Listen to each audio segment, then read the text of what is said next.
Program KCAA, the Inland Talk Express. Thank you for tuning in to Justice Watch Radio with attorney Zulu Ali. I am Michael Bilal Clark, along with the Justice Watch crew, Rosa Nunez, as well as Dr. Akil Bashir. This week, like every other week, we will be discussing critical topics that confront our community. We would like to also continue on where we left off from the previous weeks on inner city violence, as well as kind of broaden our topic to, just violence in general across the country, that we have been seeing a somewhat of growing epidemic of this violence going on. And one of the things that, like I said, we want to continue on is some of the inner city violence that we continue to see. And we want to focus on the book by Dr. Akil Bashir, Peace in the Hood, working with gang members to end violence.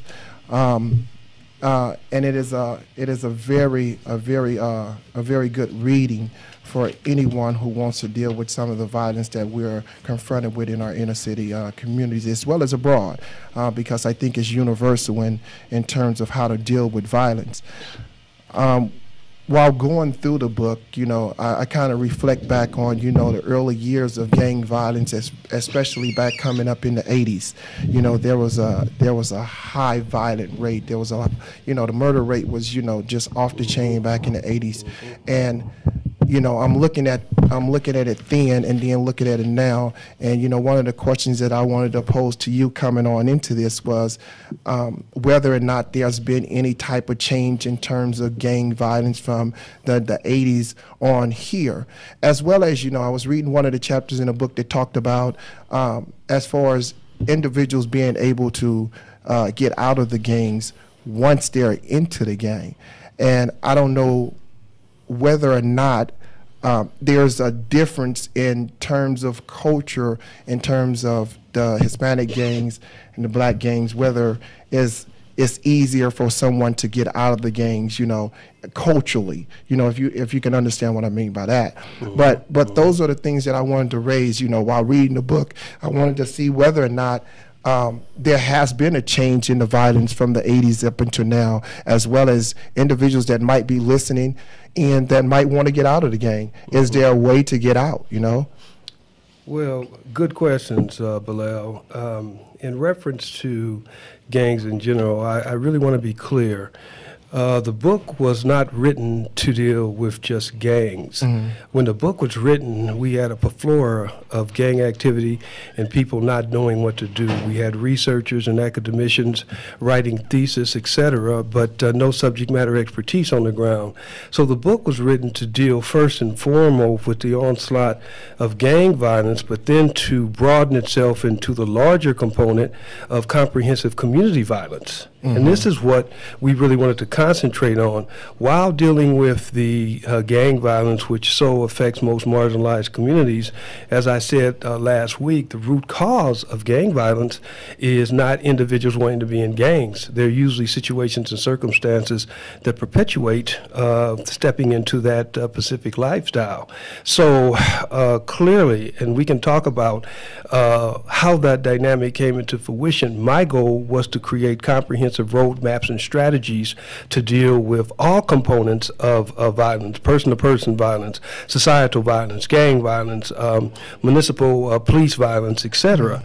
Only dealing with gang violence, and you heard me say this 1,000 times, is just putting a Band-Aid on one component. Mm-hmm. But in terms of gang violence, to answer your secondary question, yes, there has been a major shift in gang violence from the 80s to now.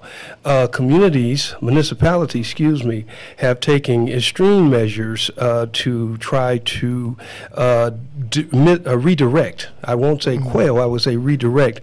One of the most powerful tools that is being utilized across the nation is gentrification. Mm. And what gentrification is actually doing is going into marginalized communities and not coming in with the concept, or the original concept of what gentrification was. Originally, the concept was to restore and rebuild these communities, bring additional resources to bring them up to a level of functionality, but it's not doing that. What this gentrification is doing is actually displacing displacing those residents that have normally been there, then creating a higher wage, a livable wage in that given area where people are going to have a higher livable wage because they raise up the property values, they raise up just the quality or the cost of living in the area, and then those people are not able to move back. What that does to the gang member is moves him or her out of that area, but what the consequence is displaces them to another area, and time again, areas that have not had gang violence end up having gang violence because of the spread. Exactly. Then the gang members themselves, they have gotten more professional.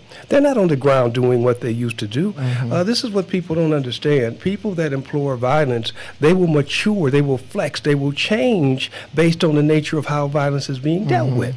So they become far more professional. They've got low-level affiliation with cartels. They're much more into white-collar engagement, etc.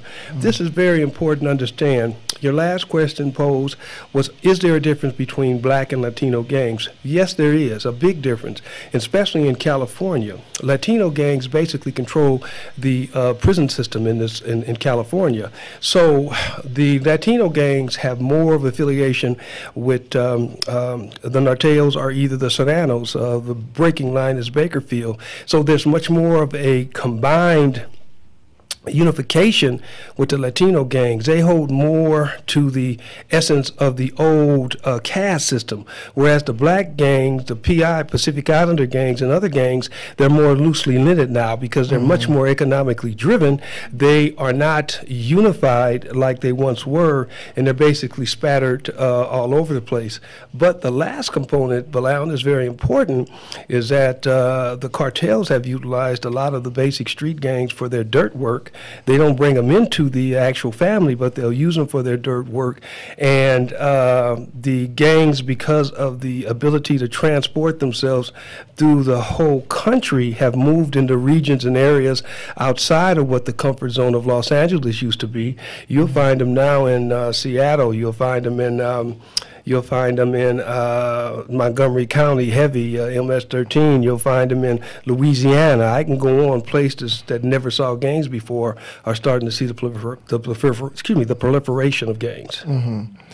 You know, another question that I wanted to ask you in terms of just reading the book, you know, there's, you know, all these different stories that I come across and I read, and for me, you know, coming from that background, I can actually, it's like one of those books that you read and you can actually visualize it happening as you go along. Right. You know, I mean, and one of the things, I mean, every last one of the stories almost kind of stands out to me, you know, but in your line of work, what story in this book, I mean, that you writing it, I mean, you've encountered a lot, you know, and going through all of this.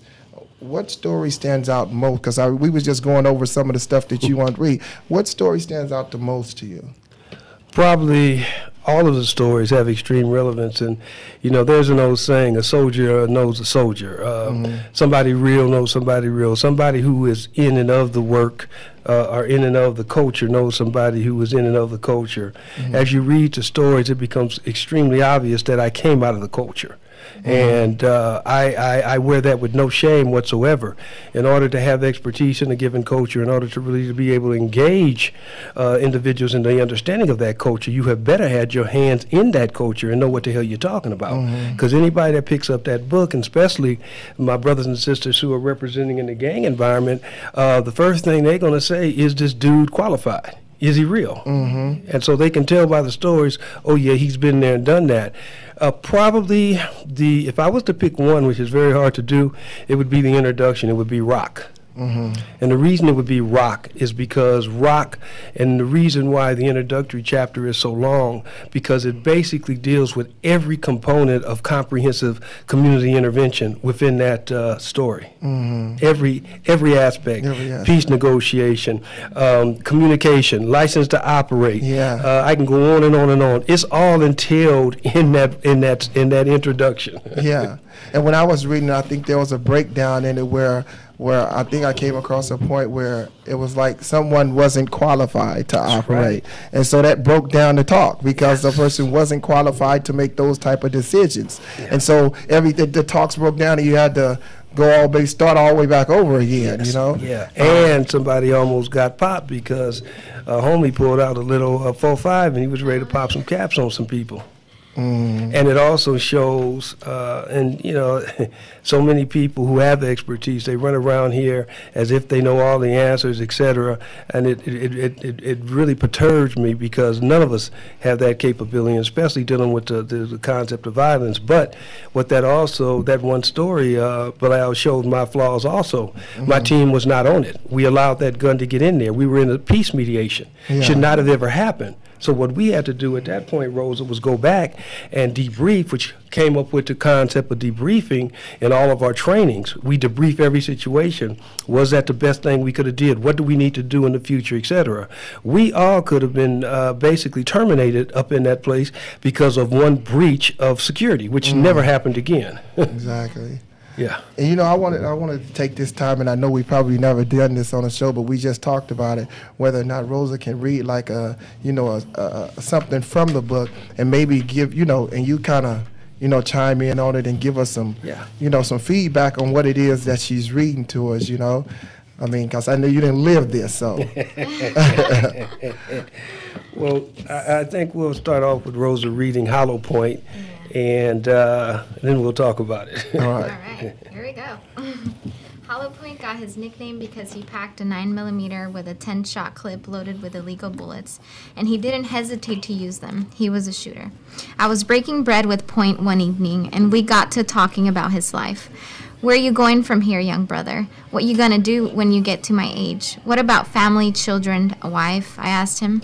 Man, I ain't gonna never have that type of life. That ain't for me. I done put too many rifles in the ground. I know when my time come, I'm gonna be blasting. Nah, Point, you ain't got to get out like that, I said. There's ways out of life. A lot of us have done it, but it ain't easy. It doesn't come without bruises. Brother Akil, when you and your people were out there, that was a different time. All I can hope for is to be idolized, have my name remembered for standing up and not punking out for anyone or anything. In all honesty, that's the way I want it. I get everything I want out of this life. Bitches, dope, money, rep. Man, there ain't no more to life than that. Wow. Wow. Wow, you know, wow.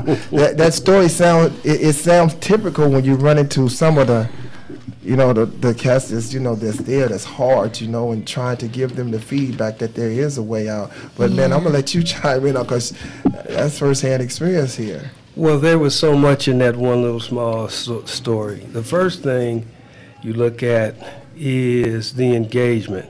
Okay, obviously you have to have some credibility for somebody like Hollow Point to engage you. So one of the first things I would tell people when trying to deal with the nexus of urban violence to a larger degree of violence, you've got to have credibility. The people are not going to gauge you. Hollow Point was a straight up shooter. What we know in the street, a shooter is somebody that does the dirt work terminating people. And Hollow Point was good at it. So normally he would only engage with people of that same caliber, but because of the respect I had, no arrogance meant whatsoever, in the rep I had, he engaged me because he looked to me as a mentor and an elder. Secondly, you would have to go through, okay, what does a person want? We saw from the story, Hollow Point was, he was living his life. So his normality was exactly what he was doing, and his claim to fame was to go out in a blaze of glory. Exactly. So now I have to say, okay, if I'm gonna try to change this little brother's thinking process, what am I gonna offer him that's going to give him the same type of reward that he's getting out of this life? Yeah. So it's not just going in, talk, Brother Hollow Point, just put down the gun, stop the killing. And you know, Brother Akil, what are you talking about? And then the third thing was the fact that, okay, Hollow Point is basically saying, Akil, you were out there, it was a different time. My generation is living with another mode of thinking. So either Hollow Point did not know that I had been continuously on the street, or he feels that I'm disassociated with his thinking process. So now I've got to breach that. I've got to show him that I do know what he's going through. I do know what his thinking process is, and I can assist in that process, okay? Lastly, you can see just from the engagement, this is going to be a long-term engagement. Yeah. This is not going to be no 1 or 2 or 3 sit down with Hollow Point, and then we're going to have him going another path. Yeah. I might not even convince him to turn. But if I can't convince him to turn, what are my options? Can I reduce him doing damage to the neighborhood, to the community? Is it something I can provide to the table to where he will not be as explosive as he would be if there was no boundaries put in place? Yeah. So now all of this is strategy that you've got to think out, plan, etc. And there's going to be some hits and misses in that process. The one thing we would like to do is try to redirect him before he does any more major damage, and I don't know if that's a possibility. Yeah. And one of the things I think he said in that was that, you know, there's no way for him out because he laid down too many people. It's too many people looking for him. It's too many people that, you know, he got that bullseye on him. And I think that one of the things that when people do find that out, you know, they have to totally and completely get away from where they was, you know, where they was born, where they was raised, and just totally just, you know, what do you call it? Relocate somewhere kind of far. But you know, when individuals coming up in the hood, you know, that's all they know. Yeah. You know. Well, that's an excellent point you bring up, Brother Bilal, because, you know, are the options that we might provide, are they doable? You know, to move somebody out of a venue, put them in another geographical area, and then keep some resiliency around them where they have some type of buffer where they can't be found out, brother, that's monumental. It takes money, it takes effort, and normally you're not going to be infused with those type of capabilities, so you look at the next option. You got to have more than one option going in, and at the same time, you've got to engage, because if Hollow Point has this target, as you so well said, on his back, which he does, okay, your involvement with Hollow Point might put that same target on your back. Yeah. So see, you know, some of these people going into the heart of the belly of this beast, thinking that just because they come from a university or come from an organization that knows the neighborhood to a certain degree, you don't really understand the depth of what you have to deal with when you are engaging this devil. And you can't be afraid going in. I want to emphasize that because as you choose to engage, you've got to know the consequences that you might have to face in terms of trying to create some element of peace and safety in these neighborhoods.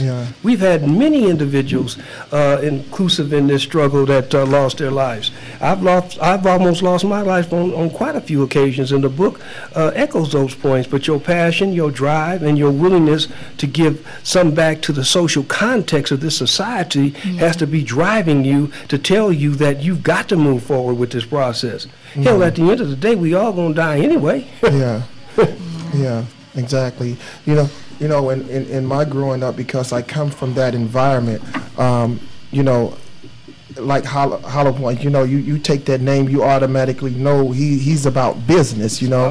Whenever you hear certain names or individuals, I remember when I was growing up, they dubbed me El Loco. And so because they dubbed me El Loco, I had to be on the forefronts of the line. I couldn't be on the back end of everything, because that name, I had to live up to that name. If I didn't live up that name, it'd get stripped from me real quick. Like you say, you have to have that license to operate. People have to be able to, you have to be able to represent, you know, and live up to that name. And I think that whenever you encounter, and it wasn't easy for me to make that transition, but when I came into that consciousness that I had to do this, you know, even when I see people walk up to me years later, you know, and they call me that name, I automatically know. They don't know about my transformation. They don't know about what I'm doing now in my life. Some people, it's very difficult for them to you know, get away from that. But, you know, I come up where individuals, well, we did have individuals that did make that effort to try to, you know, like you and myself, trying to make that effort and pull these young brothers and sisters up out of this environment. You know, back in the days, they didn't have one of you or me to try to make that effort. Well, and one of the things I want to do was, but I'll let Rosa read it, because I want to come to a point where we understand. I want you to explain the program that you do now, along with individuals, and you can't be replicated, but we have this so much violence around to where, you know, you got these businesses that franchise, but at some point we need to franchise this, because you can't be in one place at every time. You know what I'm saying? Well said.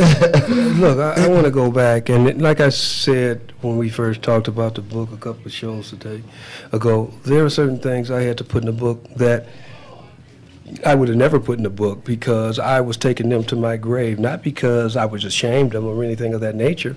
It was just too personal. But if I was going to write a guide, a roadmap, people had to be able to be psychologically, physically, and emotionally moved when they read what was in there. So I had to put those things in there, some of those things which were part of my trauma. And one of the things that the book did for me was help me deal with a whole lot of my trauma. Since it's in the book, I will say it, but I would have never told people this. You know, back in the day, I was an enforcer, straight up. I was known. Everybody knew my discipline. They knew if you came across Brother Akil, you better be ready to deal because he is going to enforce whatever the code, rule, or was that was prevalent at that time, and I did that well. And even as I went into the social organizations, I carried that banner with me through the party, through the nation. I was an enforcer across the board. And so being that, it allowed me to acquire a whole nother level of respect and appreciation for the younger soldiers on the street because they know I was about no bull, okay? They knew business was to be had. So if you came across Akil, you better be on point, bam. And with that being said, I had a higher level of discipline. I had a higher level of structure and operation. And a lot of the younger soldiers adhered to that because they were looking for that generalship. So I was able to turn that into some very constructive components in dealing with them because I didn't have to go after so many of them because they came after me. Remember, I had one of the first black martial arts fighting centers in the city back in '72. I had my first martial arts school on, actually it was my third martial arts school on 52nd and Broadway.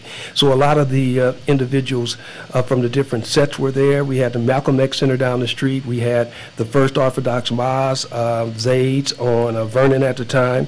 We had Temple 56 down on Broadway. So I was in the middle of a hub. Exactly. And so in the book, it'll talk about my reputation and staying on the streets and how I was able to be effective. It was because of that. Now, what I had to do with that is I had to turn that, if I was going to build something, into something structurally that wasn't personally driven by me. What I mean by that is time and time again, the individual have that connect with the people. He's able to turn, she's able to redirect, but at the end of the day, if that's all it is, what happens when that individual is removed from the process, dies, or decides to go a different way? Getting to the second part of your question, Brother Bilal, that's where we had to start professionalizing and creating systems. We had to start building strategies that were going to be able to transpose ourselves. So what we had to do now is say, okay, what are we being effective and how are we being effective? Okay, we understand credibility, we understand personality. So if somebody was to step in and try to do the same degree of work, what would be the essential tools that they would need to be effective? Maybe not having the same level of credibility that I had, but what could be brought to the table that they can supersede what I built? And that's where the process of creating system-driven practices and protocols became so essential. So that's why we developed the Training Institute, and a lot of that came from my engagement in the martial arts where we learned strategies and structures.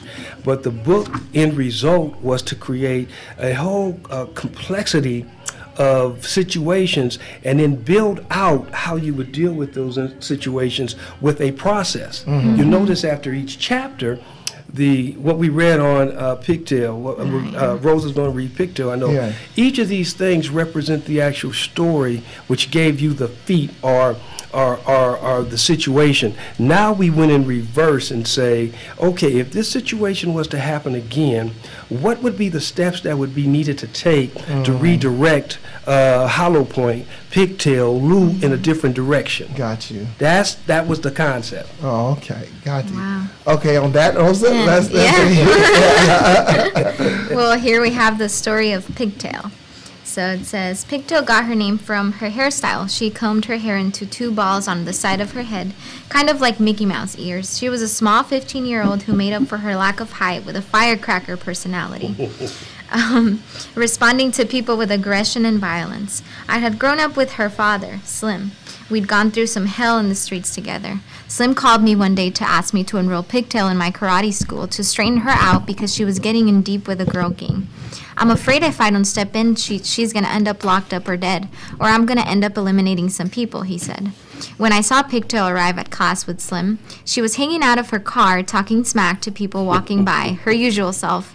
I knew I'd have to have a sit down with her because I didn't tolerate bullshit in my martial arts academy. After class, I asked her why she'd joined the gang, especially as she came from a solid family. She said the gang gave her protection from girls at school who were always picking on her and beating her down. She said it happened so many times she developed that aggressiveness as a defense. But even that did not stop the torment. It only stopped when a group of female gang members befriended her. Once she was accepted into the set, which liked her fiery temper and could use it for its own purposes, the bullying stopped immediately. No one else had ever stuck up for her. Her pops tried, but he never really understood how severe the bullying was and thought it was normal kid stuff. Because the gang stood up for her, she said she'd be loyal to the homegirls, always. Pigtail made real progress as she studied martial arts with me for 2 years. She became an astounding student as a savage street fighter. She also learned how to control her temper most of the time, but she never was able to break away from her homegirls. Her body was found one night in an abandoned house. She had been beaten, strangled, raped repeatedly, and left on a pile of trash. I had grown to love Pigtail like she was my own, and her death affected me profoundly. Her parents never recovered from the loss of their daughter. They divorced, and her mother later committed suicide. Pigtail's killers were never caught. Wow. Wow. Yeah. Yeah, I did not, I get, evidently I didn't get to that. I think I can, wow. It, honestly, for me, like, I feel like I've mentioned it before, but, like, all these stories really humanize those people, people in gangs. Because for me, growing up in gang-infested community and still living there, I have this trauma of, like, when I was an 8-year-old girl, I told you, like, the bullets pierced through our garage door. Yep. And I would see my dad kind of come home, and work 24/7. And I would kind of think to myself, like, why us? We're trying our hardest to survive and get out of communities like this. But at the same time, it's like now reading this and now living in San Bernardino, even still gang-infested communities, I can humanize these individuals who are in gangs and know that they're just like me. They're trying to survive. They're trying to get out of this lifestyle, or there's some trauma that they have that they find that healing in gang life. Exactly, and it goes back to just Pigtail's story when you see where she was saying that the father didn't understand me. And so that made her more acceptance of the gang, and the gang embraced her, and they were able to utilize her. But I think that's the story that we hear. The story that we hear is that these young people growing up, and the thing about it is, moms and pops, or just moms, whatever it is, just at home, constantly working day in and day out, paying no attention and wherever they can get that attention from. Yeah, exactly. And it's survival. And there's nothing wrong with trying to survive. They have to work in order to provide. But the thing about it is, we lack on the other end of it being able to sit down and communicate with our youth. But if we can't communicate with them, most definitely somebody will communicate with them. Yeah. Well, excellent point from both of you, Rosa and Bilal. Look, that's what happens in marginalized communities. Because of the lack of economic regeneration, families, in some cases, mothers, fathers have to work 2-3 jobs. What about the mother that doesn't have the father at the house because he's either in the penal industrial complex or he's dead? So now she has to be out there just to make basic ends meet for them children. Okay, she knows she wants to be there with them, but you can't. Now, one of the things that that story should have jumped right out, and what it jumps out to most people when they go a little bit deeper, is the fact that I failed. See, the father had brought Pigtail to me because he couldn't handle her, which was an excellent move. Now, I assumed that I could take her, and if I put her into school, if I get her around the right female soldierettes and male soldierettes with my structure, etc., that we could train her. Now, we did. We did to a certain degree, but what we didn't realize was, yes, we put the external discipline in place. Her actions and behaviors changed. She became a savage fighter. She was able to control her temper. But the one thing that she was affiliated with the gangs for was the inclusion that they gave her when they took up for her. Even when she changed her whole life around, the drawback to the female sisters was the fact that they included her in the process, gave her hope, and made her feel good. I missed that. So it was loyalty. It was loyalty, but it was loyalty based on the fact that they gave her wholeness. And regardless, now most people would say, well, those were gang members, blah, blah, blah, blah. Yeah, but her normality were those gang members. They were the only ones that assisted her to get some level of greatness in her, for her to feel hope, etc. And me coming out of the culture, I missed that because the externals was, I saw her discipline go up, she was structured, she was doing good. And so coming back full circle, what I had to do now is look at that whole situation and say, wow, where did I drop the ball? But the other thing that the story tells you is what? Not only did Pigtail lose her life, her mother committed suicide and her father went astray. So the whole family was destroyed in the process because we couldn't get to the root cause of what was causing the violence in the first place. It wasn't her being in the gang.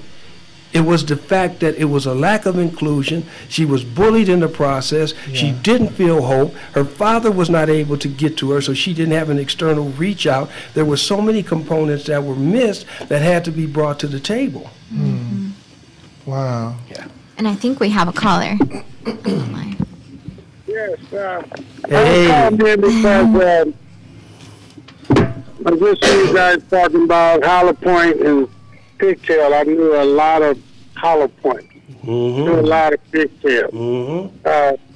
Once my father was killed March 25th, 1972. So we didn't call ourselves gangs. We called ourselves factions. We controlled a lot of drug trafficking.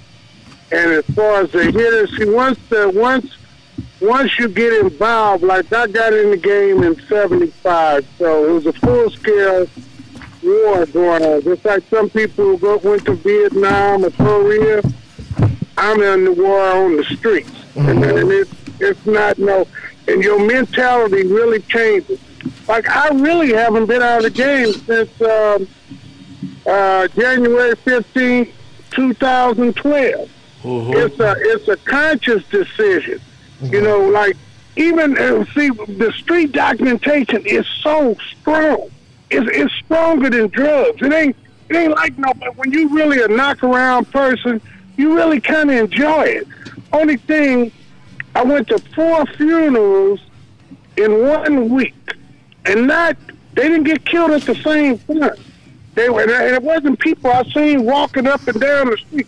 These are people who I'm out here getting it up with. So your mind, you always on defense. I mean, you you wanna when you go out to a restaurant, you pick the seat you sit in. Yeah. Yes. I mean, you really you take 1-2 steps. I mean, you looking behind your back. You can call it paranoid, but it's like if you want to stay alive out here, and it's like you have to make a conscious decision. My attorney, I beat a federal case. My attorney said, if you got somewhere to go, because everybody's gonna be dead.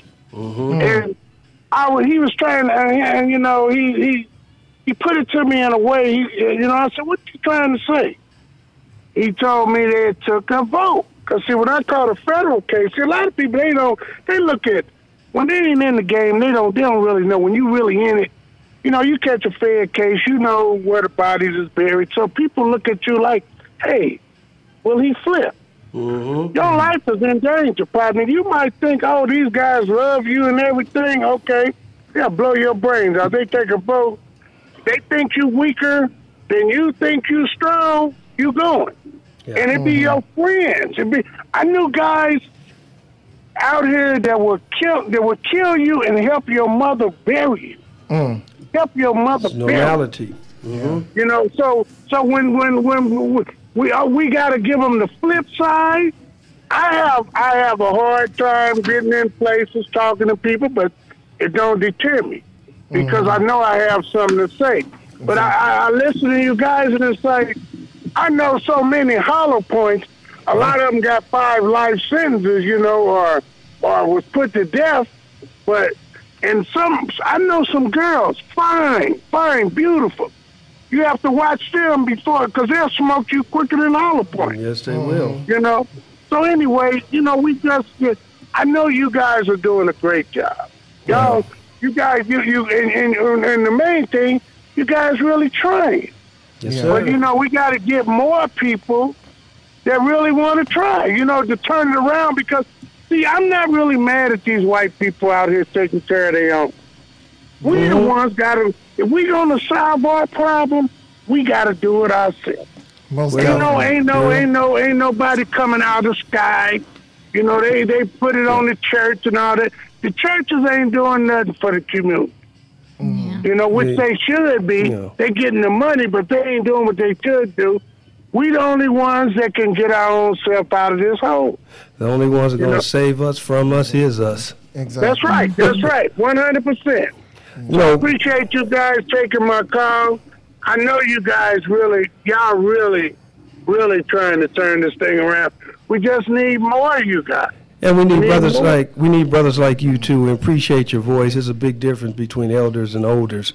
Elders is out here trying to put it in. You mentioned a minute ago that we need to reach out and do, and there needs to be more. That's why one of the reasons why Brother Ali put this show together, which we salute him for, to try to get that voice out there, to try to get more on board. We need more people, you know, who are committed to that. We're going to have Rosa read one more story, and then we're going to transpose this into a larger community violence. Yeah. Yeah. And we have Zulu Ali on the other line. Who? Attorney Zulu Ali. Brother Ali. Good morning, Justice Watch crew. Good morning. It's morning. We missed you, brother. Morning, We missed you, brother. Yeah, it's about almost 2:00 in the morning here, man. Here Oh in, my gosh. Yes, sir. in the Netherlands, and as you guys know, I'm been admitted to the International Criminal Court, so we're trying to get some things Yes, established Yeah. over here, and so. You know, been a little bit busy trying to enjoy myself a little bit, but I did get an opportunity to hear it, and you guys are definitely holding it down today. Just a reflection of yourself. my brother. Exactly. That's all. Yeah, and it's an outstanding discussion, and obviously I'm really excited about the fact that we're digging deeper into your book, because your book itself could be a show because it's so informative, and it gives a lot of information. Yeah. Both to individuals who are involved, as well as obviously a lot of individuals who really don't understand the culture and actually what individuals are going through. Mm-hmm. And to hear yourself and Bilal talk about the reality of really what's going on inside of the culture, I mean, is really powerful, and it's enlightening, and I think it's the type of education that we actually need, because it really goes to the point that we're really living in two different and maybe three different Americas as far as really what's going on as far as individuals' reality and what they have to deal with, on these streets. Mm-hmm. And the fact that, unfortunately, it takes individuals like yourself and Bilal, who are actually on the street working with these individuals, to really get out here and actually deal with, the crisis and kind of understanding really what's going on, because clearly, unfortunately, and we spoke about this before, that we should not have to deal with it like it's a problem within our community. It should be a problem that actually could be dealt with, and from a broader perspective, where we're left out here trying to do these things on our own. I think that if we had seen this as an American problem, then obviously America could obviously get involved and actually, try to do something about it. However, we do know that there's been a history from the very beginning of concerted efforts to make sure that individuals who are in these particular communities and in these conditions, that that they can't get out of them. I mean, a lot of it is construct. In other words, there is no, I think that a lot of times our communities are often compared to other communities that have been able to be, successful. However, in comparison, which is unfair, because in comparison to the Native American community and other indigenous communities and the African American community, we haven't, there's always been a government effort to make sure that we are put in these conditions. And unfortunately, our young men, are having very, I think reading the history and understanding when you have a government that has made sure, to concerted efforts to put drugs in the community, concerted efforts to try to destroy black men and black women, or destroy empowerment altogether by, and there is an ongoing effort to make sure that those individuals who have been very instrumental in contributing to our community, they have actually been, targets, and there's a long legacy of people who have went into the communities and tried to make these differences. And when they go into the community and try to make these differences, there's an effort to make sure. I want also, I think maybe next week we might touch on it, and I want kind of, Rosa, when you get an opportunity, I want you to look at this thing I was reading about actually while I was here, that I had an opportunity to speak to someone that talked about this issue called the race paper. And I don't know if anybody's ever heard about that, but that's actually something with the Department of Homeland Security and the other federal agencies who have actually been targeting some of the more recent, movements and activists, and basically there's a lot of the papers and surveillance that have been conducted where they've been following individuals who have been going across the country involved in some of the activism and some of the marching.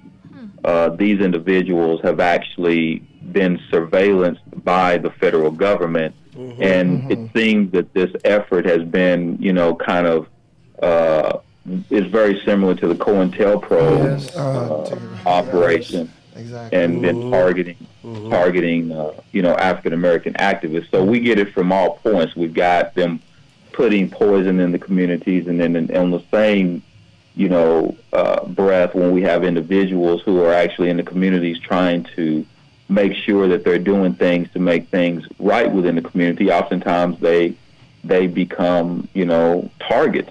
So and they try to go out of their way to make sure that, and sometimes that's why we end up with so many watered down leaders, because they aren't, there's a lot of leaders who are out there, unfortunately, who are only able to operate based upon the fact that they are subjected to a lot of compromise. And the compromise oftentimes, undermines the overall objective of the organization and the overall objective of kind of trying to make the community become more progressive and do the things that we're doing. But, I think that it's, as you always say, Doc, I mean, it's not a moment, it's a movement. So it's an ongoing struggle. And, it is, something that I think that, as we're going on, and we're oftentimes, I think a few weeks ago, we were talking about how we were going to see the increase in, some of the, shootings in places. Of course, we've seen recently the synagogue shooting. We've seen these people sending out pipe bombs and doing all these crazy things and creating this entire culture, of hate and hate that has actually increased. And when you clearly have someone in 2018, we've elected a leader and have a country that basically is allowing him to go and create this type of environment and the type of things and the type of things that you're seeing that you would not expect to see at this point in our lifetime. We thought we were progressing, and he's taken us back decades. Exactly. As far as the way that he's dealing with things, and it's terrible. But, you know, unfortunately, sometimes things happen for a reason, and we know that basically, you know, it's been exposed, so we know what we're dealing with. Yeah. But again, I mean, I'm not going to hold you guys, and I'm going to let you guys get back to your conversation because I'm actually enjoying it, even though it's really early. And my time clock is still with you, so I can't really go to sleep after listening to what I've been listening to. Brother Zulu. Good words, Ali. Excuse me. Excuse me. Let me tell you something. The race papers, they've been around for a while. Mm-hmm. They've been around for a while. They got formed like with the hip hop police. What they doing? Mm-hmm. They honestly hire guys in the hood. They're working for like the FBI, and what they're doing, they know everything that you, just like Brother Zulu's stop and frisk. I wouldn't be surprised if they surveilling him because they've been around. It's been over 15 years they've been doing that. Yeah. Whenever they started the hip hop cops, they started them. But see, you know how they had Fred Hampton. They had Fred Hampton, the head of insecurity, working for him, letting them know exactly where he was sleeping. They doing that right now. They started it about 15 years ago. On the streets, race papers, especially in Missouri, they know about it. They know about it. But revolutions don't let fear stop them people. If we're going to change the nexus of where our communities are at, generals are just that, generals, and we are made under pressure. So that's why we have to continue take note of what's being done. Those of us that been through COINTEL, those of us that been through the movement, those of us that had to face the fire of what we see reoccurring now, it's incumbent upon us to bring the strategies to navigate around that because it's not going to stop. If it works, we have to move forward with it. So, you know, good words on your part, Ali, and our caller. And we're going to try to wrap this up and give some solutions and bring it into full day today and the violence that we see today. It ain't just no gang violence out there. Exactly. So we're going to try to bring it full circle. Yes. Yeah. And, you know, just going back to in terms of like the violence that Zulu was just speaking in regards to, you know, we're going to continue to see this violence escalate because we have a cat that's in office right now that's perpetuating this violence, that's putting it out like that. And so that's why we see the synagogue shooting this week. And then we saw the one at the Kroger store where the guy went into the church prior to coming to Kroger. Well, it was all race related, you know. But what is the missing link in all of that, Brother Bilal? And I'm glad Zulu brought up the points about the leadership, etc.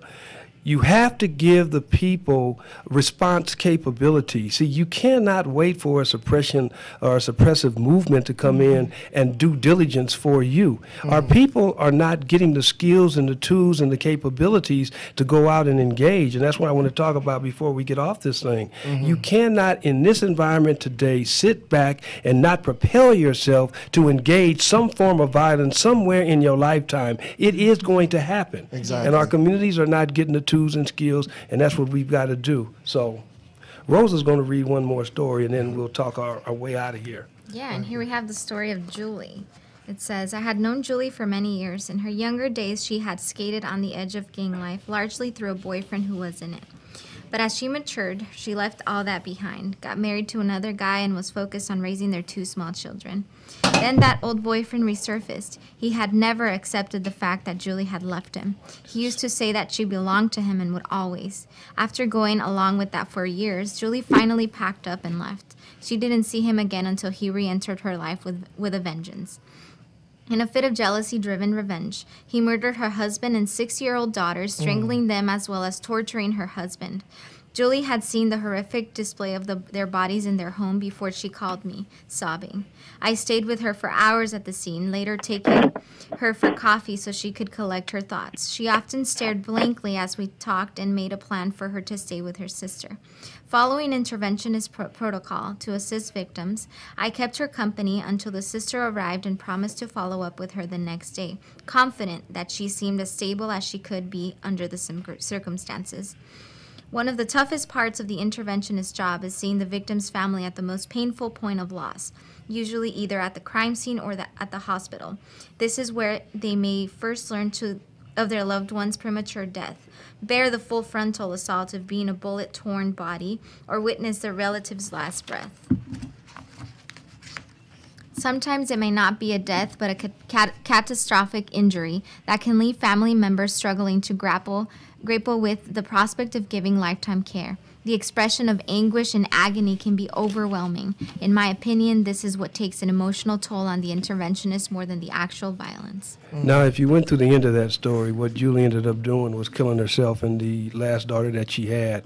And we thought we had got through to her at the table. Her silence was basically a shut-off, and she put up roadblocks that I was through. And we didn't read that. I didn't read that. And so she did end up, we lost her.